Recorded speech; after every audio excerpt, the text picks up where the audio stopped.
The World Health Organization has now declared it an international public health Will emergency. be put in quarantine for 2 weeks on their return to the UK. 확진자의 접촉자는 총 국내 1,318명으로 유입을 최소화하기 위해 출입국 관리를 위반한 중국 우한에서 시작된 신종 코로나 바이러스가 지구를 점령하기까지는 그리 긴 시간이 필요하지 않았습니다. 중국 당국이 처음 위험을 알렸던 1월 10일 41명에 불과했던 환자 수는 한 달 뒤인 현재 3만 명을 육박하죠. 이 중 563명은 안타깝게도 숨졌습니다. 말 그대로 팬데믹, 전염병에 의한 세계적 위기 상황입니다. 하지만 전문가들은 지금이 끝이 아닌 시작일 가능성이 크다고 말합니다.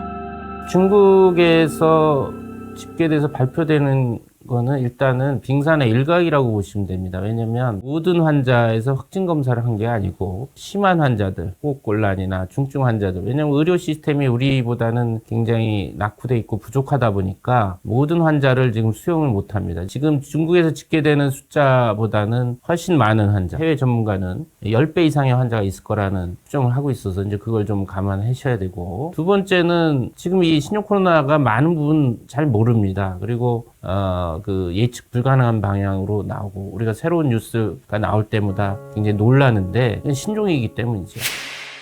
코로나 바이러스는 사람에게 가벼운 감기 정도를 일으키는 바이러스로 오랜 시간 알려졌지만 2000년 이후 기존과는 전혀 다른 성질을 지닌 신종의 형태로 나타나 엄청난 사건들을 일으킵니다. 2003년 사스, 2012년 메르스 사태의 원인이 신종 코로나 바이러스였죠.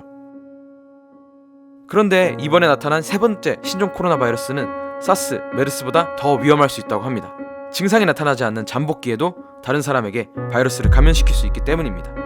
일반적으로 감염병은 증상이 없는 잠복기에 전파력이 없는 것으로 알려져 있습니다. 물론 예외적으로 홍역이나 인플루엔자 같은 경우는 증상 시작 전이라도 전염력이 있습니다. 그렇기 때문에 홍역과 인플루엔자, 독감이 전파력이 센 것이죠. 신종 코로나 바이러스는 중동에서 시작된 메르스 코로나 바이러스나 2003년 사스 코로나 바이러스와 같은 신종 코로나 바이러스 중에 하나입니다. 메르스나 사스는 이 증상이 없을 때 전염력이 없습니다. 근데 지금 중국 국가위생보건위원회 주임, 이분이 처음으로 이 신종 코로나 바이러스 감염 환자가 증상이 없을 때도 전파력이 있어서 전파력 속도가 빠르고 좀 더 확진 환자가 많이 생길 거라고 처음에 발표를 해서 많은 전문가들이 놀랐고, 실제 그럴 것이냐의 의구심이 있었는데 WHO에서 중국을 방문해서 확인하면서 다시 한번 지금 신종 코로나 바이러스 감염이 무증상 시기에도 전파력이 있다라는 발표를 해서, 이 의미는 우리가 지금 방역은 증상이 있는, 열과 호흡기 증상이 있는 환자들을 격리하고 접촉자 추적하는 건데, 증상이 시작하기 전에 전파력이 있다는 얘기는 현재 방역에 하나의 이제 틈이 생긴 것이고, 앞으로 전파력도 빨라지고 방역을 하는데 굉장히 통제하는데 어려움을 줄 거라는 하나의 그 근거가 되겠습니다. 치사율은 상대적으로 낮다는 보고가 많은데 사실 이마저도 확실하진 않습니다.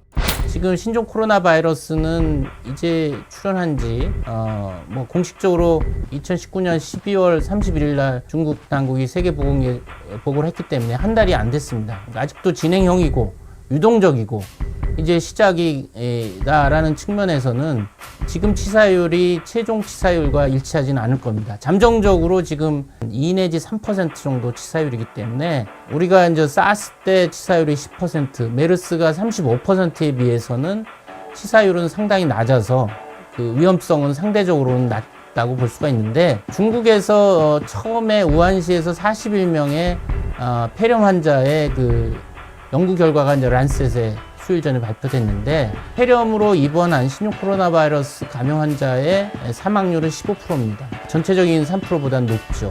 신종 코로나 바이러스가 영리한 것이 일단은 잠복기가 깁니다. 1일에서 14일이고 보통 7일에서 전후인데, 이 잠복기가 길다 보니까 노출자도 많고 그중에 2차, 3차 감염자를 찾기도 어려운, 방역이 어려움을 초래하고, 두 번째는 입원 환자 중에 약 20%가 이제 폐렴이나 중증으로 갑니다. 중증으로 가는데 이분들이 몸 안에서 바이러스와 면역세포가 이제 싸우면서 사이토카인 폭풍이라는 심한 염증 반응이 오고, 폐섬유화라든지 그런 면서 길어지면서 입원 기간이 2주 이상까지 길어집니다. 왜냐하면 중증이기 때문에. 그래서 중국자를 보면은 사망자 수보다 퇴원 환자 수보다 중증 환자가 계속 누적이 됩니다.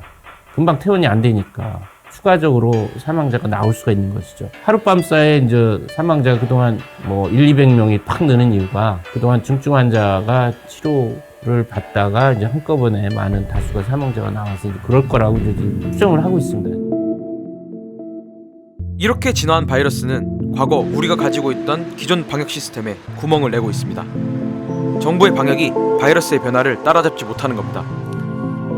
한국만 보더라도 첫 환자가 발생한 지 15일 만에 20명이 넘는 환자가 발생했습니다. 중국을 방문하지 않은 사람들 가운데서도 감염자가 속속 등장하고 있죠. 이른바 2차, 3차 감염입니다. 메르스보다 전파력이 훨씬 빠릅니다. 그러니까 메르스 때 했던 방역 방법을 그대로 쓰면은 지금과 같은 상황들이 벌어지는 거죠. 메르스가 예를 들어서 한 명의 확진 환자가 1명 미만을 전파시킨다라고 볼 때 신종 코로나는 한 명의 환자가 2명 또는 3명을 전파시킬 쪽으로 전파력이 빠르기 때문에 정부 당국이 이 중국에서 입국하는 분들만 이제 의심하고 검역을 하고 이제 사례 정의로 찾아내고 있는데 이제는 12번째 환자도 일본에서 왔지 않습니까? 16번째는 태국에서 왔고. 그러니까 지금 중국에서 또는 확진 환자 접촉이라는 전제 조건으로만 우리가 의심할 수가 있는 상황인데 이 태국에서 오신 분은 여기 조건에 의심할 만한 상황이 안 되죠. 태국이기 때문에. 여기다 실수, 무관심, 안이함 등이 겹쳐 구멍은 계속 커집니다. 우리를 둘러싼 위험 역시 기하급수적으로 커지고 있죠.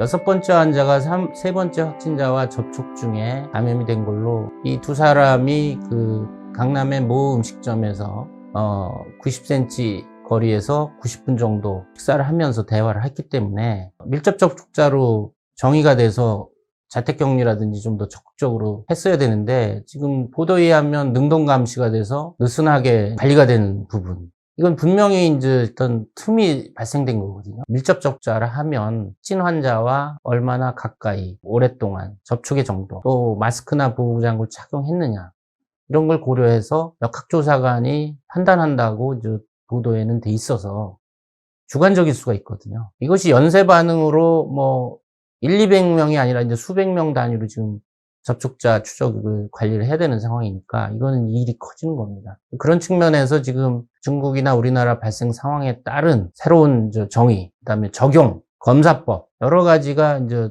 매일매일 이제 업데이트가 돼야 된다. 신종 코로나와의 전쟁에서 승리하려면 분명 지금보다는 조금 더 긴장해야 합니다. 정부는 물론 국민도 해당되죠. 지금뿐 아니라 앞으로 나타날지 모를 미지의 바이러스와의 전쟁에서 패배하지 않으려면 이 같은 노력에 보다 익숙해질 필요도 있을 겁니다. 그러니까 사실은 하루하루가 지금 놀라움의 연속인데 근데 지금 중국을 바라보고 있었는데 일본, 태국, 싱가포르에서 노출자가 왔다. 그 다음에 이제 어느 날 신종 코로나 확진 환자가 내국인 중에 이제 진단이 됐는데 역학조사를 해보니까 중국 간 적도 없고 태국이나 싱가포르 해외여행한 적도 없고 국내에서 확진 환자와 동선에 겹친 적도 없고 전혀 역학적 연고가 없이 어느 날 그냥 지역사회에서 그냥 몸살 감기인 줄 알았는데 신종 코로나로 확진됐다. 이런 상황도 벌어질 수 있는 것이거든요. 이렇게 됐다면 이제 지역사회 유행을 지금 전파가 있다라는 걸 시사하는 거기 때문에 사실 이 상황을 우리가 제일 피해야 되고 이 상황이 벌어지지 않게 방역 당국이 진짜 철저하게 지금이라도 빈틈을 찾아서 다 메꿔야 됩니다. 이 방역은 냉정한 겁니다. 바이러스가 우리의 희망과 기대를 알고 스스로 물러가지 않습니다. 이건 과학이기 때문에 희망을 갖되 약간 최악의 시나리오까지 우리가 상정해서 최대한 철저히 해야 최선의 결과를 얻을 수 있습니다. 우리의 최대의 적은 안이함이고 느슨함입니다. 국내 이 신종 코로나가 발을 붙이지 못하게 하는 것. 이것이 우리 목표이기 때문에 이건 정부 당국과 또 국민의 자발적 협조, 또 의료계의 이제 안전한 진료 이런 것들이 다 어우러져야 그런 결과를 얻을 수 있을 것이라고 봅니다.